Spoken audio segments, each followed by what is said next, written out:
Hey, Taylor Rapp here from the LA Rams. Shout out to Steve Taylor, the real sports guy, and the honorary Ram.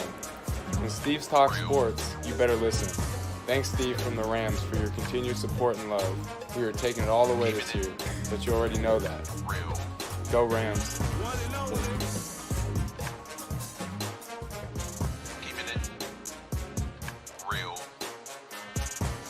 With Prince Bell, we rocking real, keeping it real sports, and we gonna be on these. We gonna be on a lot of times. I love the platform.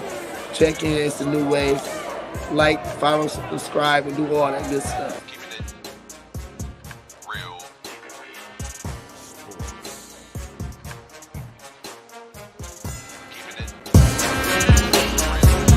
Come on. Told you I got you. Wanna talk about his game, he can talk about it. Tennis, match, golf, he can talk about it. Don't matter what it is, he can talk about it. Any sport dude, he know about it. Say your boy bum, don't doubt it. If he tell you that it is what it is. The real sports guy in the Sandman. Talk show game in the bag, man. Rep, gon' have to throw the flag, man. Steve Taylor, Andy Sands. It's over, OVA. Game over, they don't play. From the fourth quarter to the ninth inning. NASCAR wheels keep spinning. To the 18th hole, he's still in control. Guy on the go. Coach never missing the play, cause he know the deal. This keeping it real. Sports. Come on. Keeping it real. Yeah. Let's go. Oh, it is another wild card weekend here. I can't wait to get to it. It's me, your boy, the real sports guy, Steve Taylor.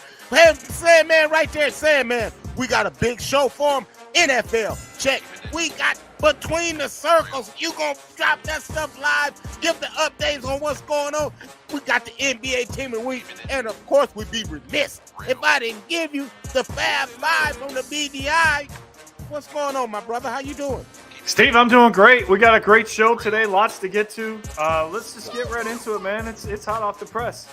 Man, see, you just want you don't even want to say hi to a brother, man. I said hello. At least greet me. Say what's going on, bro. I did that a half hour ago. Let's go, man. We got a show to get to.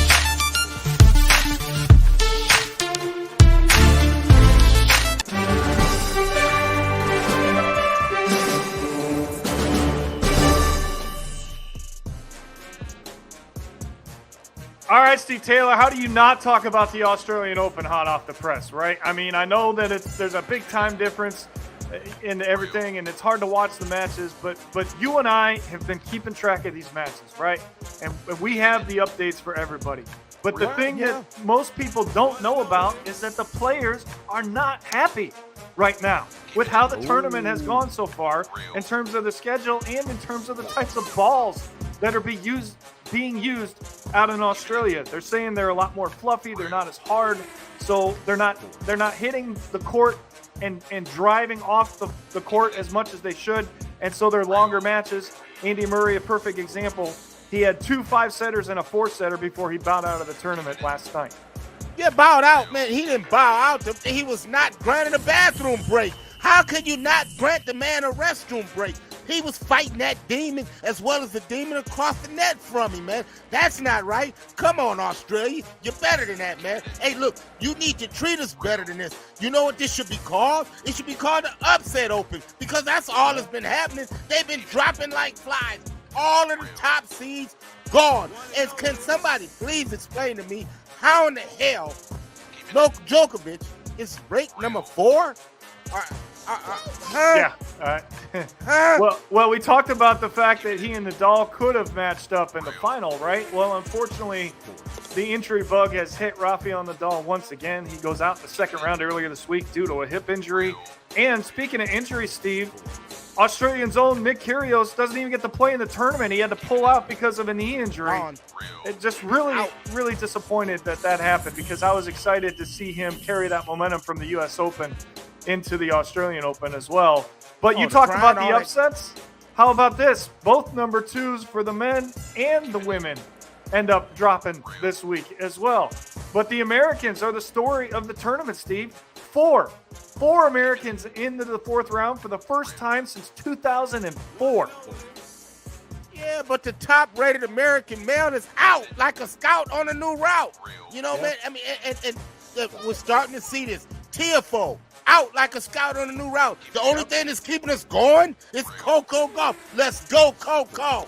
Yeah, she's got a real good chance, Steve. She really does. So that'll do it for Hot Off the Press and the Australian Open update. But we're not done. We're far from done, right?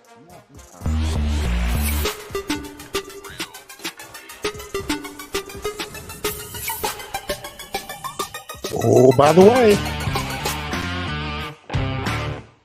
All right, Steve, what do you got for us this week? Well, when we got to start, man, in the Big Ten, man, because this guy is coming back, man. He's back, man. Jim Harbaugh, back at Michigan, man. He sniffed at the NFL, but he announced he's going to come back. But it doesn't come at a cost because Michigan fires Jim Weiss. Why? Well, they won't say. He did something. Well, what did he do? Well, we don't know. But he did something enough to get his ass fired. That's all I'm going to say. I'm just keeping it real like I always do. Yeah, it has something to do with the computer. That's not something to mess around with. It was a good decision by Michigan to fire him. First, they put him on administrative leave, and then when that came out, and the police started getting involved. What did he do? I want to know what he did. Don't tell me that it was about something. Tell me what he did. I'm telling you what it is. He had inappropriate content on his computer. Okay? Let's just keep it at that for right now. We don't need to get into specifics. But you know what we do need to get into? Who's the number one quarterback in this draft? Because C.J. Stroud finally announced that he's ready to go play in the NFL. I don't know. Some people like Bryce. Some people like C.J. Some people like Will Levis. I don't know where the hell those people are at. I would like Will Levis. But, it is what it is. All right, Steve, I'm going to put you on the spot. You're the Houston Texans. You've got the number one pick, right? Well, you should have had the number one pick, but you're going to end up picking a quarterback because Chicago's taking Carter from Georgia because they need that more than they need quarterback. Are they?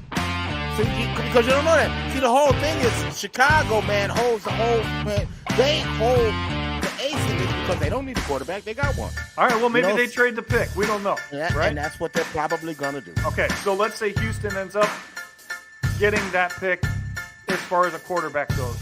Are you taking C.J. Stroud or are you taking Bryce Young? And by the way, Houston hired a black general manager. You saw that, right? I don't give a damn, man. I want winners. I don't give a damn what color they are. I don't care, you know. Well, that's been an issue for them.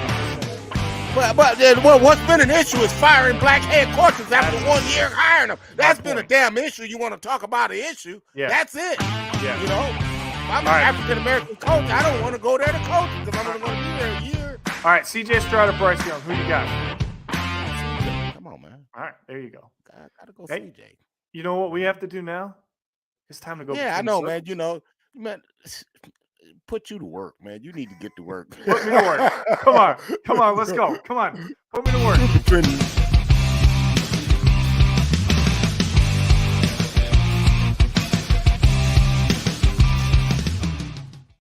All right, normally these things are recorded, but we had an audio issue. So we're going to do this on the fly. Let's see how good I can pull it off, right?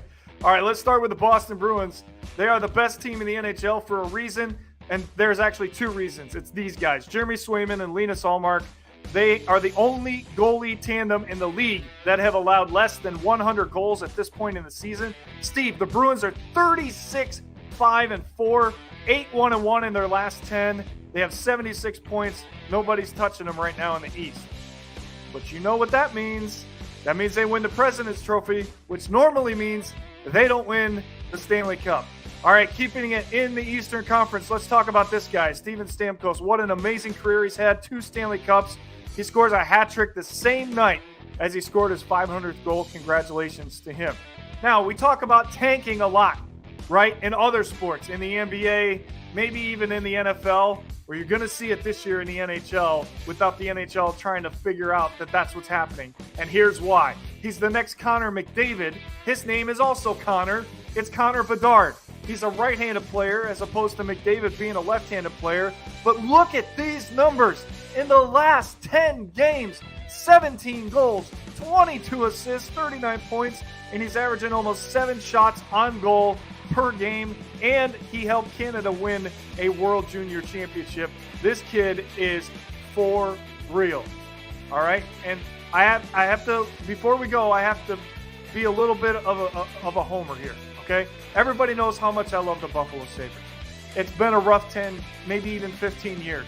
But during the course of that time, I got to witness a great franchise player in Ryan Miller. And the Sabres acknowledged that on Thursday night by retiring his jersey up to the rafters. Number 30, thank you for everything, Millsy. You're the best. You're in the Sabres Hall of Fame. You deserve to be in the NHL Hall of Fame someday because of everything you did for Buffalo and also what you did for Team USA back in the 2010 Olympics. All right, partner, there you have it. That's Between the Circles. Not bad. Pretty good. Pretty good. But you know what we got to do now, right? Oh, yes. Let's get to it. NFL storylines. Let's do it.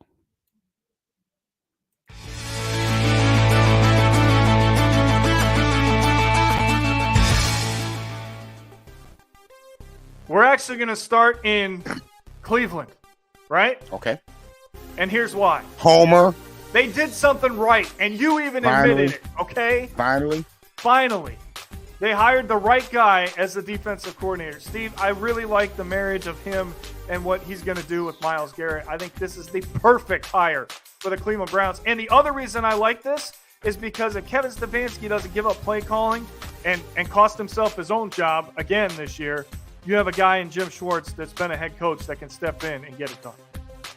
Well, man, I tell you, man, who's not getting it done is the Baltimore Ravens, man. We don't know what the hell are they doing, man, with Lamar Jackson, man. Man, reports have come in that they offered him as low as $113 million guaranteed. Are you serious? So, man, with that being said, what's the best fit for Lamar Jackson? Is it the Jets? Is it the Ravens? How about the Dolphins, man, who is a quarterback away?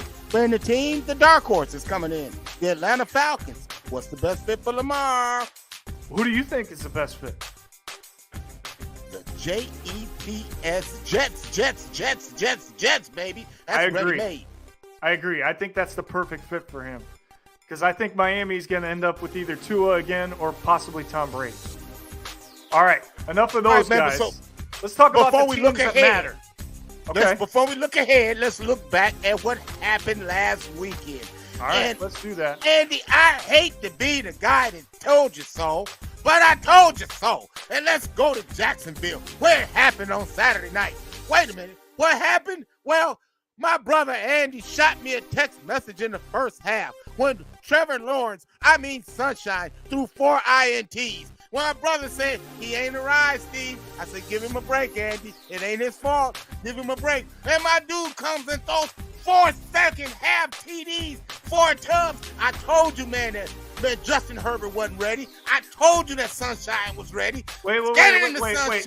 No, I'm not going to let you do that. This had nothing to do with Justin Herbert, okay? What? This had everything to do with the San Diego Chargers defense giving up what they gave up in the second half. Justin Herbert did not lose this game. I'm not letting you go there. No, you're not going there.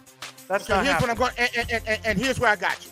Because look here, he threw 4 first half tees. They should have run them out of the stadium. Everything that the Chargers got that night, the Jaguars gave them. Justin Herbert didn't generate any offense on his own. That's what I'm telling you. That day, that was the better quarterback, hands down. Sunshine. Yeah, okay. He was the better quarterback, but Herbert's not the reason they're not moving on. That's all I'm saying. Hey, man, if you get a first, come on, man.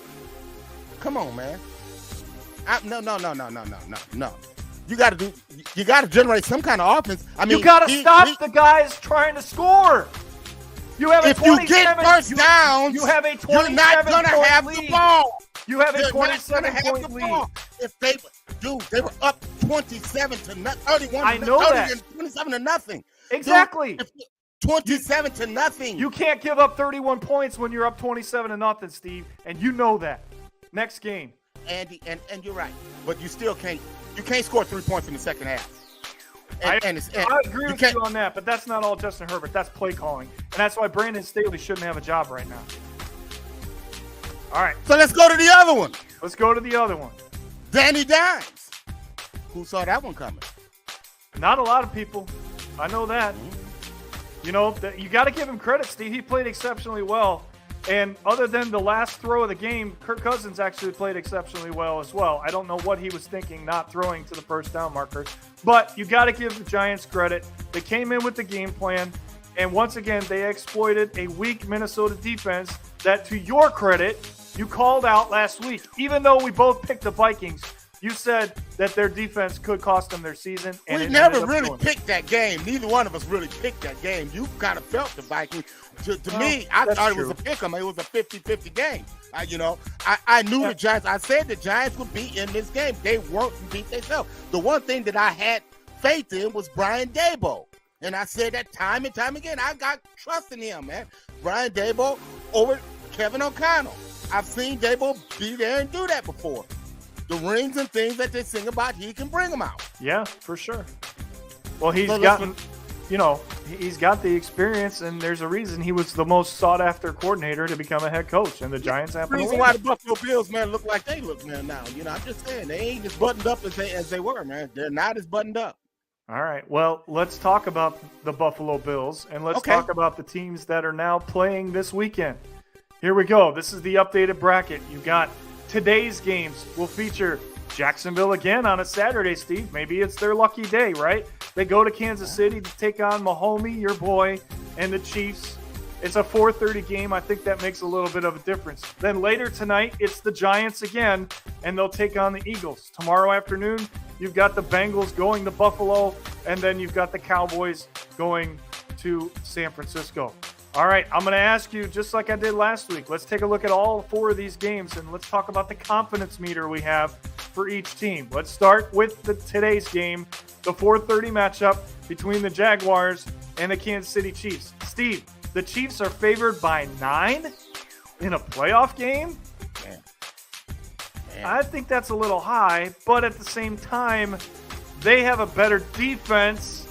They have a quarterback that can generate offense. I understand where they're coming from with the spread. Confidence meter in the Jaguars in Kansas City. Let's start with Jacksonville first. I'm going to say it's a little bit on the lighter green side for me. I just don't think they can do it 2 weeks in a row.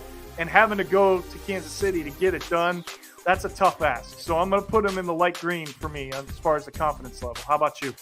Well, I'm going to keep it right where it's at, man, smack dab in the middle, because, man, I do believe in sunshine, man. They're a better team than they were, man, 6 weeks ago when these two teams played. Remember, Jacksonville forced 3 turnovers that day, okay? Mm-hmm. They just couldn't get over the hump, man. They believe in themselves now, man. This offense has an identity. They understand what they can and what they can't do. And the bottom line is they have a freaking gunslinger, man, back there, man, throwing it, man. Yep. So, man, you know, I tell you, I'll take the 9. I'll tell you that. I'll take the 9. Okay, so you'll take Jacksonville to cover. Yeah. All right. Now, confidence level in Kansas City, it's all the way to the front edge of the red for me. I don't know who to pick in the AFC this year between Kansas City, Buffalo, and Cincinnati. Obviously, whoever wins the other game, that'll make a big difference, right? But Kansas City does have home field. I think that's going to help them down the long run. They want to get back to the Super Bowl. I think they win this game today. It may be closer than you think, but I think they find a way to win at home. Okay. So that brings us to Cincinnati, Buffalo. You know, and personally, I think this is BS, man. This game should be at a neutral field because I agree. That game that was played a couple weeks ago that was suspended, Cincinnati was leading that game and was getting ready to go up 14-3 at that point. How they are 5.5 point underdogs is ass a 9, ass a 10, ass a 11. You get what I'm saying? Yep. I tell you, give me Cincinnati. I like Cincinnati outright, but you're going to give me 5.5. I love it. Confidence level in the Bengals, I would say I'll put it in the orange for me. This is a really good football team. However, Steve, they're missing their right guard. That's a big blow to that offensive line. So that could end up being a factor in this game. And, of course, you got to talk about the weather. I know both teams are in cold cities, but for some reason, if the weather plays a factor, that seems to favor the Buffalo Bills. I'm going to pick Buffalo to win the game. I don't think that they cover the 5.5, but I'll take Buffalo to win the game. You know, people make a big deal out of the offensive line woes of Cincinnati. Hell, they had them all last year, and they went to the damn Super Bowl and almost won it. So I'm not worried about that. I get it. Plus, you know me, I can't pick the Bengals. I can't do it. So, all right, let's go real quick. Let's get to the NFC. NFC, yep. Let's start with. I want to flip this because I want to start with tonight's game. Let's start with the Giants and the Eagles. 7.5 for a team you've got to play 3 times. That's a pretty big spread, Steve Taylor. Yeah, Giants playing well, but I tell you what, man, the one thing that the Giants did, even though Danny Dimes, man, had a 300-yard passing attack, the 2 biggest passing days that the New York Giants had this year consequently came against the Minnesota Vikings, whose defensive coordinator, Ed Donatell, got fired yesterday. Okay, you get where I'm going with this. Okay, what they're not going to see is those little hitch routes in the field. Man, that's crazy. That's going to be buttoned up, man, by the secondary of the Philadelphia Eagles. I like Philadelphia to win. They may not cover, but I like them to win. Yeah, I agree with you. I think the Eagles are just too talented. Jalen Hurts had another week to heal up. That wide receiving core is without question the most dangerous in the NFL. There's a reason they have home field. There's a reason they've beaten the Giants twice already this year. I think they make it a trifecta. Give me Philadelphia in this game as well. All right, the Dallas Cowboys, who I picked, thank you very much, to beat Tampa Bay for the first time in Tom Brady's career in a playoff game, will travel to San Francisco, but that's where I stopped picking the Cowboys because I picked the Niners to go to the Super Bowl. Obviously, for that to happen, they have to win this game. And Brock Purdy just doesn't flinch, Steve Taylor. There's something about him. He's got the moxie. He's got the confidence. He's got the belief from his head coach. I think San Francisco wins the game, but I don't know if they're going to cover. I think it'll be a closer game than 4. Give me the Niners to win it. Dallas is playing well, man, but the one thing that gives me cause to pause about Dallas is Dak Prescott. Dak played a very clean game last week. We know I've turned Dak, give it back Dak, because Dak will give it back. He'll give the ball right back. They played a clean game. They can't afford to play a messy game against the 49ers, or it will get just like that. It will get messy. Give me the Niners. I got high faith in the Niners. All right, so our potential matchups here, I have Kansas City and Buffalo. You have Cincinnati and Kansas City. And then we both have the Eagles against the 49ers. Yep. And let's see if we get it right going into the NFC Championship next week. All right, so that's going to do it for the football portion of the show. Let's talk some NBA and let's get into some basketball here, my friend. Yeah, I guess we should. NBA update.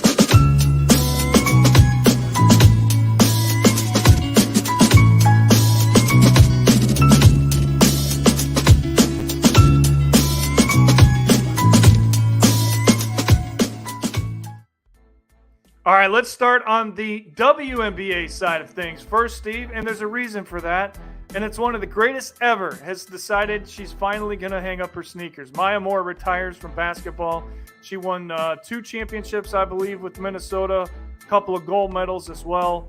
Just an all-around terrific human being and an outstanding basketball player, well on her way to the Hall of Fame. Yep. And that brings us to our team of the week, which was tight, man, because we had a couple teams to choose from. Memphis was our team of the week last week. They lost. They were on an 11-game winning streak, and they lost last night by 1.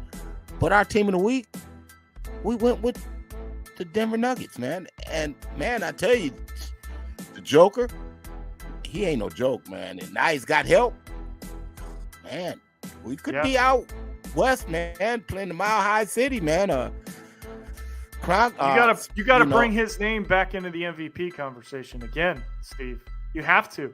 The way he's played, the way he's made his teammates better, that's what an MVP does. He's already won, 2 of them? He could win a 3rd. I mean, he's playing outstanding basketball, and because of that, it's correlating to his teammates playing outstanding basketball. And can we talk about Mike Malone and what a great coach he is? He's been there for 8 years, Steve, and they've been the talk of the West for all 8 years. Look, but when we talk about MVPs, we got to talk no farther than LeBron James. Damn, he's 38 years old and he's averaging 38 points a game this past. Come on, man.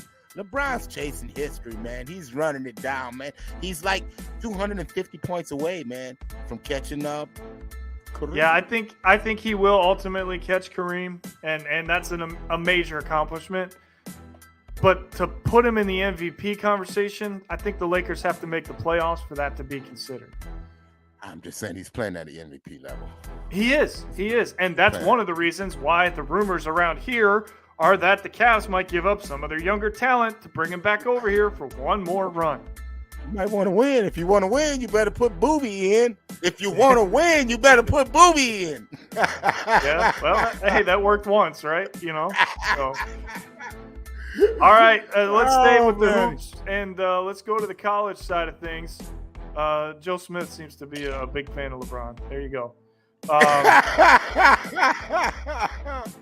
Listen, I'm forever grateful that I have a championship banner right next to me here in this room, okay? Trust me, I'm forever grateful for that. But let's try to do it without him. That's all I'm saying, okay? All right, let's go to the top 5. All right, man. All right. So the BDI. Yes. Let's get to the BDI because we're running out of show. All right, we got some movement in the BDI this week. Yes, let's start with man. Number 5. Welcome back to the Gonzaga Bulldogs. Even though they lost twice this week, Steve, it's not about this week. It's about overall, and it's about being one of the 5 best teams in the country that nobody wants to play right now.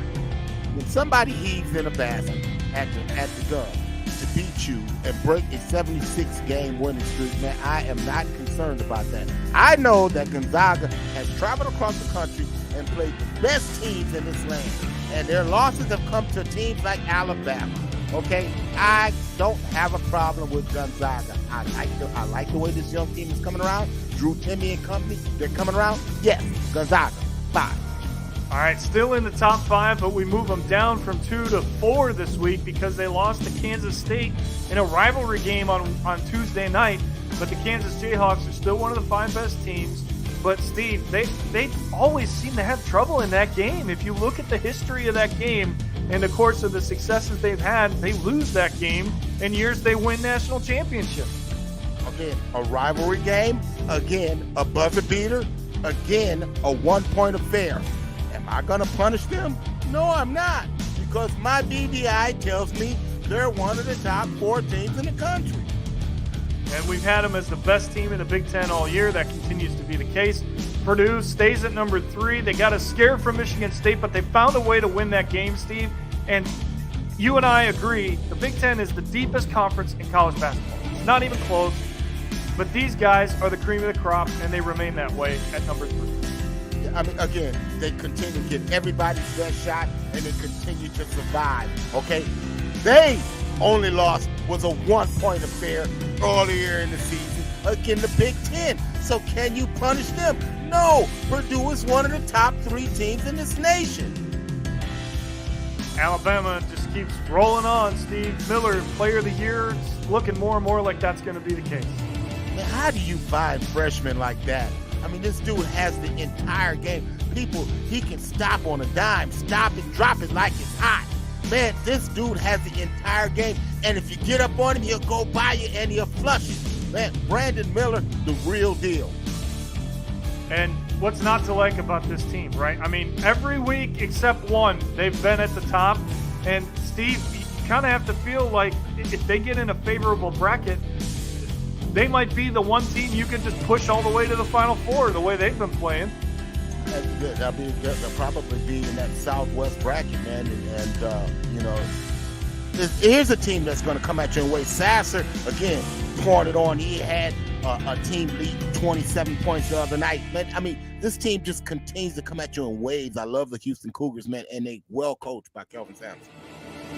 All right, so that's a look at the top 5, the BDI. We had a full show, but before we go, Steve, we got one last thing for you, right?